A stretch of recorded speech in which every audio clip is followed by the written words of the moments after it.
वो शिवसेना जिसने मुंबई के पुरअमन फिजाओं में नफरत की दीवारें खड़ी की और 1992 और 93 के फिसादात में इज्जतों को, इस्मतों को लूटा, आबरुओं को लूटा, आशियानों को खाक की ढेर बना दिया, बच्चों को ताड़ा और पोटा के नाम पे जेल में डाला।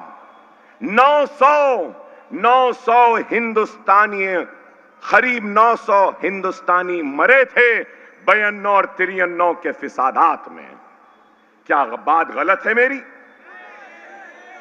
क्या श्री कृष्णा की रिपोर्ट में यह बात नहीं आई कि डायरेक्ट मुलव्वस थी? और आज आप उसी सेना से मिले हुए हैं, उसी ठाकरे के साथ हैं और फिर कहते हैं मजलिस ऐसी मजलिस वैसी। अरे मेरे भाई, याद रखो, जिस बेबाकी के साथ खुलकर आपकी तर्जुमानी मजलिस में हो सकती है ना, ऐसे खुलकर आपकी तर्जुमानी, आपके मसाइल को उठाना किसी भी जमात में नहीं होता। समाजवादी है तो नेताजी की इजाजत जरूरी है, अगर एनसीपी है तो पवार की इजाजत जरूरी है, अगर सेना है तो ठाकरे की इजाजत जरूरी है, अगर कांग्रेस है तो गांधी की इजाजत की जरूरी है, अगर मजलिस है तो किसी की इजाजत की जरूरत नहीं है। खुल के बोल सकते हैं, बेटोक बोल सकते हैं। यही फर्क है। खुदारा समझो, समझो मेरे भाई, आज हिंदुस्तान में हर किसी की आवाज है।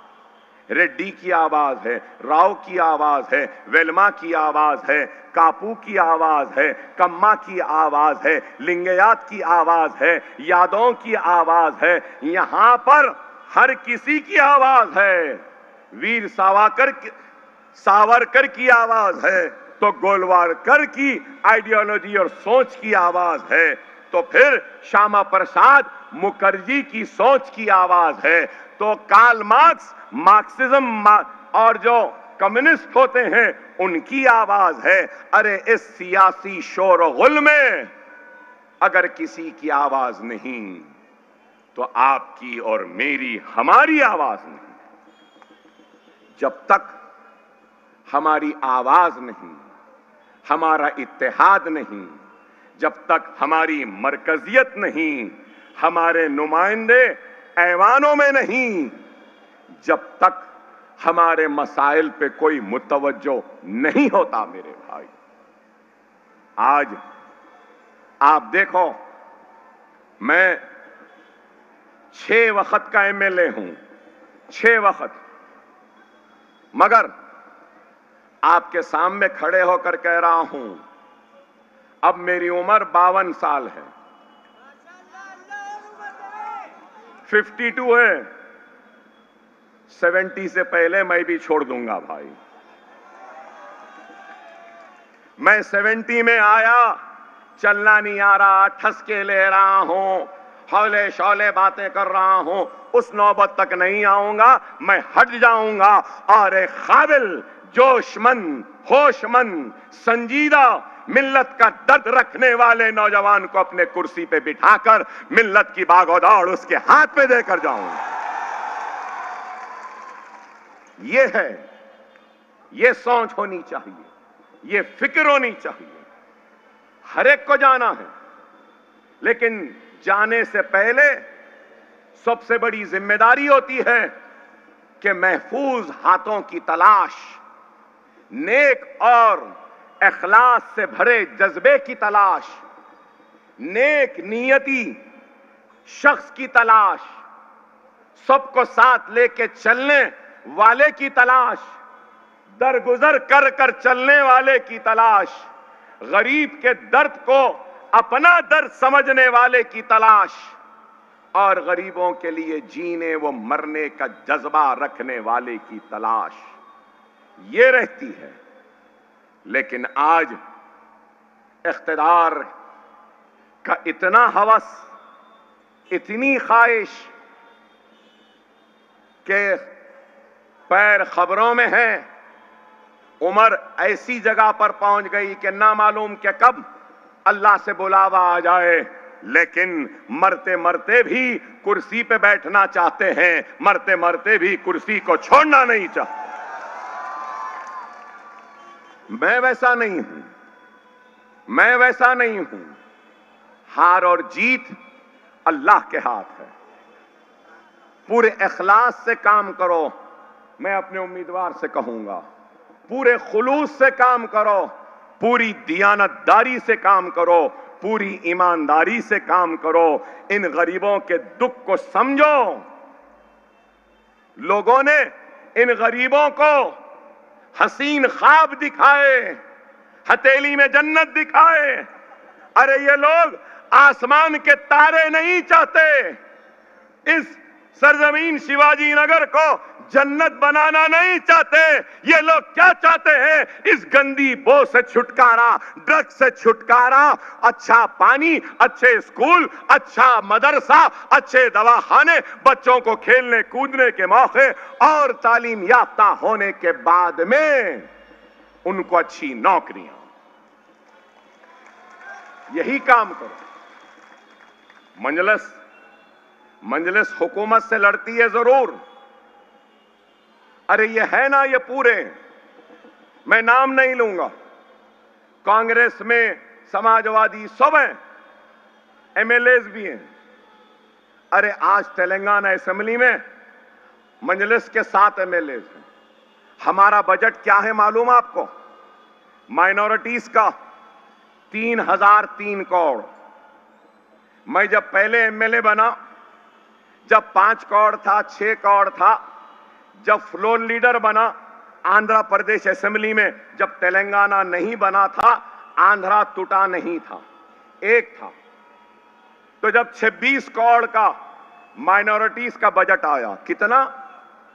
26 करोड़ 2004 में, तो मैं बहुत खुश हुआ कि चलो 26 करोड़ मुसलमानों के लिए लाने में मैं कामयाब हुआ, माइनॉरिटीज के लिए मैं बहुत खुश हुआ। आपको मालूम, और उसके बाद लड़ता रहा। मैं कहना चाहता हूं हमारे उम्मीदवार को, हमारे पास प्री मैट्रिक स्कॉलरशिप थी 2004 में 50 रुपये, 100 रुपये, 200 रुपये, प्री मैट्रिक, पोस्ट मैट्रिक और प्रोफेशनल कोर्स की 50, 100, 200। मैं असेंबली में ठहर कर लड़ने के बाद में सैचुरेशन तक, सैचुरेशन मतलब जितने भी दरखास्तें आएंगी उन सबको स्कॉलरशिप मिलेगी, pre matric, post matric, professional scholarship भी। जितनी एससी को, एसटी को, बीसी को, उतनी ही स्कॉलरशिप मुसलमान बच्चों को हमारे रियासत में। और आज मालूम आपको, आज आंध्रा अलग हो गया, तेलंगाना बन गया, मगर जो हमारी लड़ाई थी ना, हमारा डर, हमारा खौफ इतना है कि आंध्रा में मालूम है कि अगर अक़लियतों के साथ, मुसलमानों के साथ नाइंसाफी होगी तो मंजलिस है, अकबर ओवैसी है, ये लोग आ जाएंगे और गड़बड़ करेंगे। इसलिए आपको सुनकर हैरत होगी कि आंध्रा में माइनॉरिटीज का बजट कितना है मालूम? 3 दिन पहले वहां का बजट सेशन हुआ। आंध्र प्रदेश में माइनॉरिटीज का बजट 4004 करोड़, तेलंगाना में 3003 करोड़, दोनों को मिला लो तो 7000 करोड़।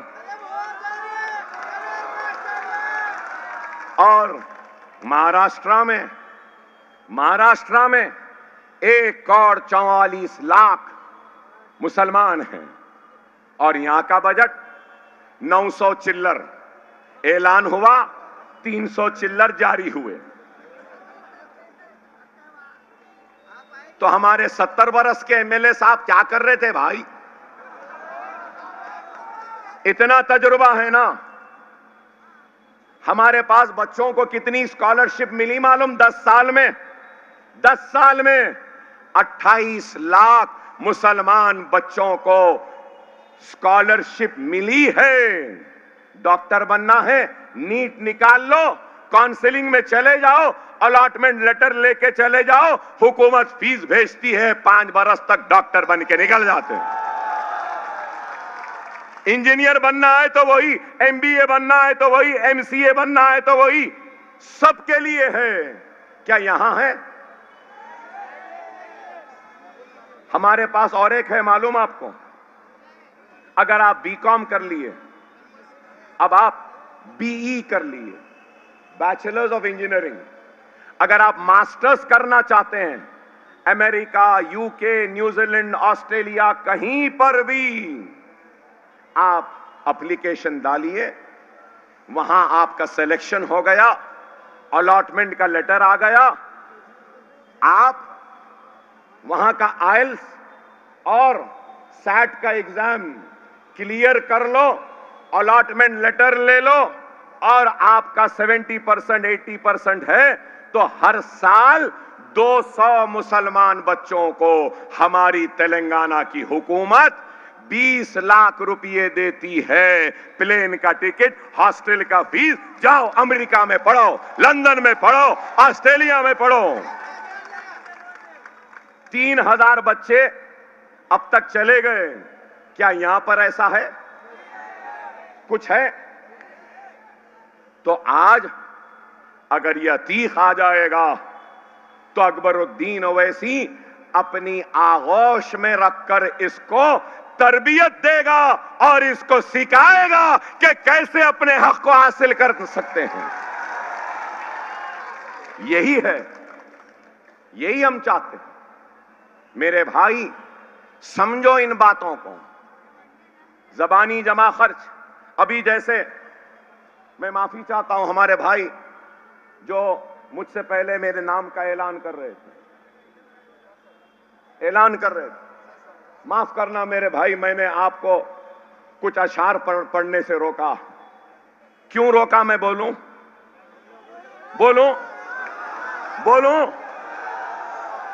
गोवंडी की आवाम 15 बरस से 2 चीजों से बेजार हो गई है, एक मुशायरों से और दूसरा खस्मों से। सही है ना? बात करे कि अशार अशार अशार अशार, उसके बाद कसम है खुदा की, कसम है खुदा की, कसम है खुदा की। इसलिए भाई, मजलिस को मुशायरा करना नहीं आता, झूठे खस्मे खाना नहीं आता, हम सिर्फ काम करेंगे और दियानतदारी के साथ आपके दरमियान में रहेंगे।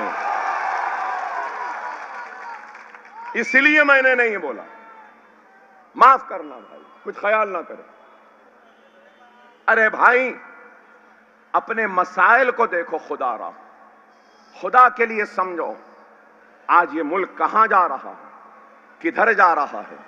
अगर हम मुनज़्ज़म नहीं होंगे, मुत्तहिद नहीं होंगे, एक मरकज़ सियासी पे जमा नहीं होंगे, तो फिर हमारी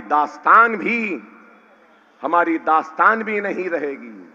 याद रख लो, आज पूरे तैयारी के साथ, सरोसामानी के साथ आज आ रहे हैं लोग, हमको कमजोर करने के मंसूबों को लेकर, इरादों को लेकर, साजिशों को लेकर। खुदारा समझो, वो लोग जो कभी नारा देते थे, सबका साथ, सबका विकास, सबका विश्वास, आज बताओ, इनके पास न सबका साथ रहा, न सबका विश्वास रहा, न सबके विकास की इनके पास कोई प्रोग्राम है, कोई मंसूबे हैं। आज बात करते हैं तो क्या, लव जिहाद, घर वापसी, बीफ बैन, हिजाब बैन, अज़ां बैन, नमाज बैन, यूसीसी, वक्फ एक्ट,